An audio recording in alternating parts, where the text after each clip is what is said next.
अभी तक तो लीडर ऑफ द ऑपोजिशन साहब कह रहे थे कि यहां पे टेररिज्म के लिए पाकिस्तान कसूरवार है, इसलिए हम पाकिस्तान से बात नहीं करेंगे। लेकिन शक्ति परिहार साहब कहते हैं कि टेररिज्म यहां पे 370 की बदौलत है। अब खुदारा मुझे बताइए ना, टेररिज्म 370 की बदौलत है या पाकिस्तान की बदौलत? अगर टेररिज्म 370 की बदौलत है तो फिर पाकिस्तान से बातचीत के लिए आपको एतराज क्यों? और अगर पाकिस्तान कसूरवार है 370 के लिए, टेररिज्म के लिए, तो फिर 370 को इसके लिए दोषी क्यों ठहराते हो? और 370 को हटाने के बाद जो बिलखसूस जम्मू में टेररिज्म बढ़ी, उसके लिए कौन कसूरवार? जिन इलाकों को मैं दावे से कहता हूं हमने अपनी हुकूमत, कांग्रेस नेशनल कॉन्फ्रेंस की हुकूमत जिसमें सलातिया साहब और श्यामलाल शर्मा साहब मेरे साथ मंत्री थे, इतना बड़ा जम्मू का हिस्सा हमने पूरा जी टेररिज्म से मुक्त किया था। पूछिए इनसे, कम से कम इस बात पे तो ये इनकार नहीं कर सकेंगे। कब हुए जम्मू शहर में हमले जब हम मंत्री थे? कब हुए रियासी में हमले जब हम मंत्री थे? कब हुए यात्रियों पे हमले जब हम मंत्री थे? कब हुए रजौरी बाजार में हमले जब हम मंत्री थे? नहीं हुए। मैं अब कितने मैं गिनना नहीं चाहता हूं, नहीं तो गिनने की अगर मैं गिनना शुरू कर गया तो फिर कोई एंड नहीं होगा इसका। लेकिन मेरा कहने का मतलब यह है ना, अगर अकेले 370 ही जम्मू कश्मीर में टेररिज्म के लिए जो है कसूरवार है तो हटाने के बाद बंद हो जाना चाहिए था। नहीं हुआ ना, तो इसमें भी फेल, इसमें भी फेल। फिर नेपोटिज्म की तो मैं बात करूंगा ही नहीं, क्योंकि उसमें कोई पार्टी जो है वो कहते हैं ना हमाम में सब नंगे, ना हम नेपोटिज्म की बात कर सकते ना आप, तो छोड़ दीजिए उसको। अब करप्शन की हम बात करें, 370 करप्शन के लिए जो है जिम्मेदार था और हटने के बाद अब करप्शन है नहीं। जल जीवन मिशन पे सबसे ज्यादा शोर किसने किया ना? सबसे ज्यादा शोर जल जीवन मिशन पे किसने किया? क्या कहा? जुगाड़ जीवन मिशन? हाँ, जुगाड़ू जीवन मिशन, जल जुगाड़ मिशन, कुछ ऐसा ही कहा। ये मेरे अल्फाज नहीं है, उस तरफ से आए। ऑफ लैंड यूज, वो हमारी बदौलत नहीं, वो सब पोस्ट 370 आया, जिसकी बात श्यामलाल शर्मा साहब ने क्वेश्चन आवर के दौरान इतने जोरों शोर से किया। वो सारा कानून तो 370 हटने के बाद आया। तो फिर मैं पूछता हूं ना, क्या बेहतरी आई?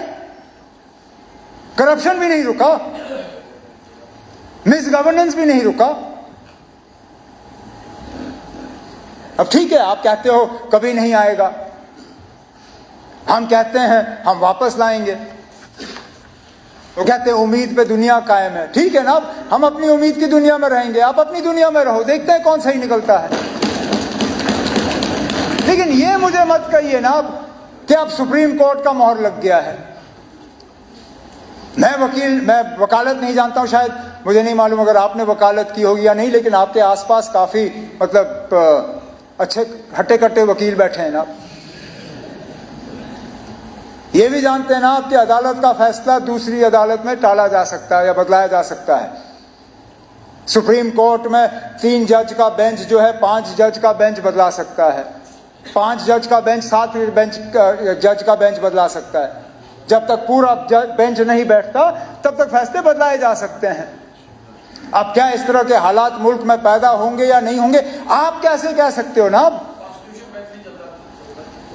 ठीक है ना, अब आपके पास कौन सी ऐसी जादू की छड़ी है कि आप कह सकते हो कि इस तरह के हालात कभी मुल्क में बनेंगे नहीं? मैं तो ये दावा कर नहीं सकता हूं। ये दावा लोग करते जब बीजेपी के 2 MP थे राजीव गांधी साहब के वक्त में। उस वक्त कभी सोचा जा सकता था कि मुल्क में इस तरह के हालात होंगे, लेकिन बन गए। क्या पता ना अब आगे क्या होगा। हम फिलहाल इस पे बात करते रहेंगे, वो हमारा हक है। ये हक आप आपसे छीन नहीं सकते, क्योंकि जो हम बात कर रहे हैं वो इस मुल्क के आईन के तहत कर रहे हैं। अब मैं इस बात में पढ़ूंगा ही नहीं कि टेम्पररी स्टेटस था या नहीं था।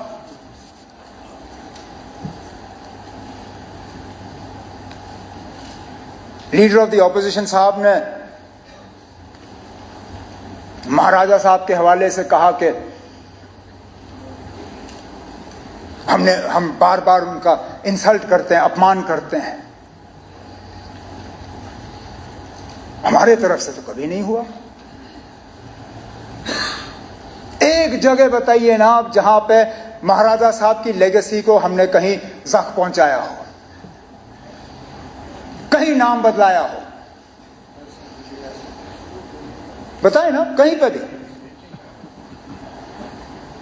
मेरे हुकूमत में, कांग्रेस की हुकूमत में, मेरे वालिद साहब की हुकूमत में, जब पीडीपी और कांग्रेस की हुकूमत थी तब, बताए ना आप कहीं पे हमने नाम बदले।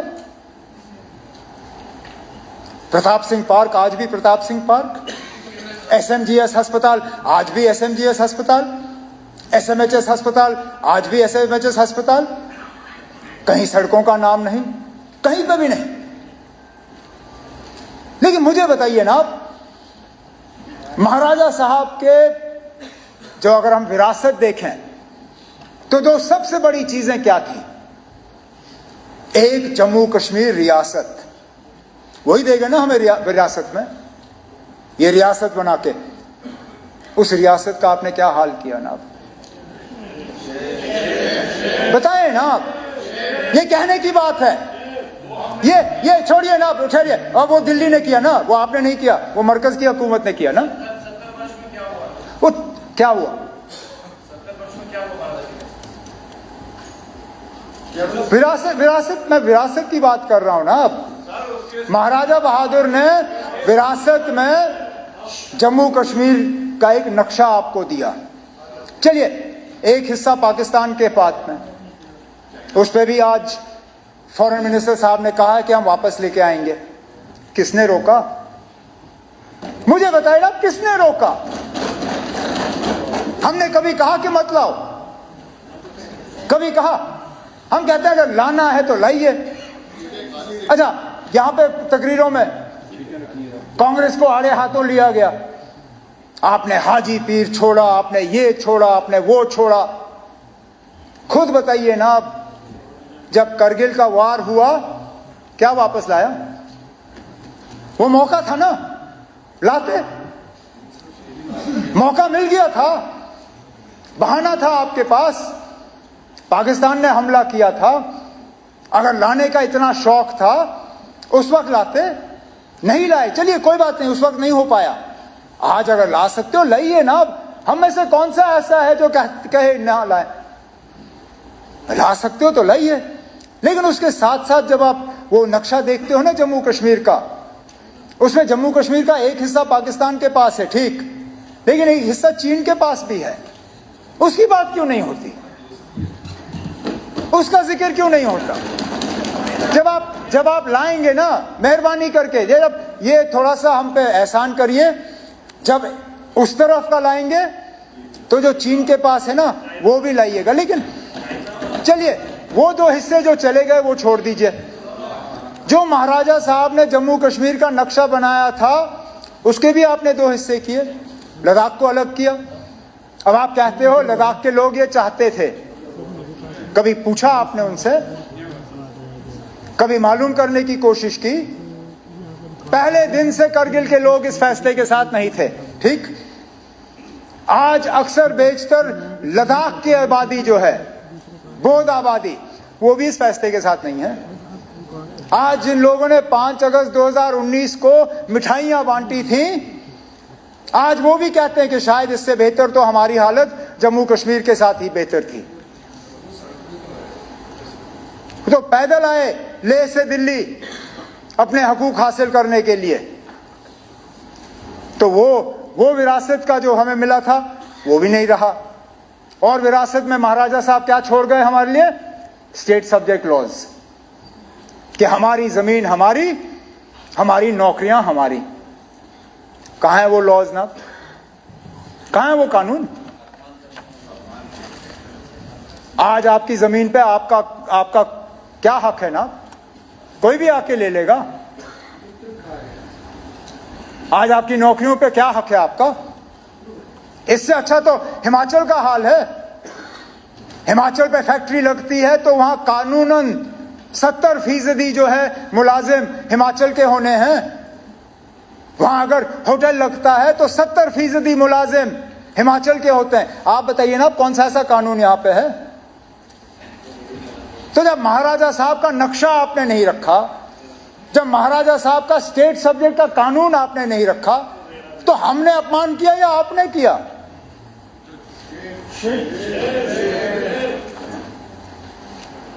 लेकिन चलिए, कर लिया। फिर 13 जुलाई पे आप नाराज हुए, आपने वो अल्फाज इस्तेमाल किए जो स्पीकर साहब ने मजबूरन उनको एक्सपंज करना पड़ा। लेकिन अब आपकी और हमारी सियासी सोच बिल्कुल अलग है। आपकी आइडियोलॉजी, हमारी आइडियोलॉजी, उनमें कोई मेल नहीं है। लेकिन कम से कम जब हम अल्फाज इस्तेमाल करें तो सोच समझ के करें। उन 22 लोगों ने जो 13 जुलाई 31 को कुर्बानी दी, वो किस लिए दी? एक आवाज हासिल करने के लिए, कुछ हकूक हासिल करने के लिए। और अगर उनका वो करना गलत होता, महाराजा साहब ने उनकी कुर्बानी के बाद जो कदम उठाए, क्यों उठाए? जो ग्लैंसी कमेटी बिठाई गई, जो जस्टिस दलाल कमीशन बिठाया गया, क्यों बिठाए गए? जो उस कमीशन के बाद इलेक्शन का अनाउंसमेंट हुआ, जो इलेक्शन करके प्रजा सभा बनी, वो प्रजा सभा आखिर में जम्मू कश्मीर की असेंबली बनी। अरे नाब, जिन कुर्बानियों के बुनियाद पे ये असेंबली कायम हुई, उनके बारे में भी हम इज्जत से 2 शब्द इस्तेमाल नहीं कर सकते। उनकी सिर्फ इतनी खता है कि वो मुसलमान थे, इतनी खता, ये मानिए आप। क्योंकि बाकी मुल्क में जहां शख्सी राज के खिलाफ आवाज उठी, वहां पे किसी ने उनको गद्दार नहीं कहा। लेकिन यहां पे क्योंकि वो मुसलमान थे और जमहूरियत के लिए लड़ रहे थे, हमारे मुंह से उनके बारे में इस तरह के अल्फाज कितनी आसानी से निकलते हैं। अब मैं बाकी